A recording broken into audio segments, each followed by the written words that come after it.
and welcome back to this channel. In this video I'll be showing you guys how you can slow down your videos in CapCut PC and just make it smoother overall. So add in your video and then select the speed button, which is up here.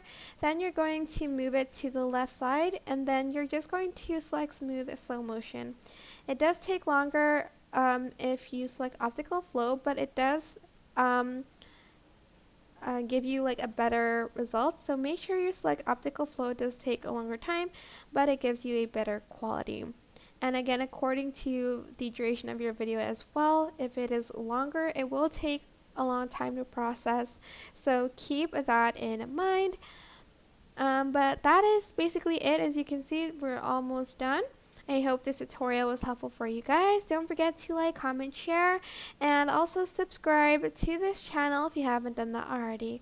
If you have any questions, just leave it in the comment section down below, and I'll try my best to answer them all for you guys. And if you found this video helpful, please click the thanks button above the description box down below. Thank you so much for watching. Bye!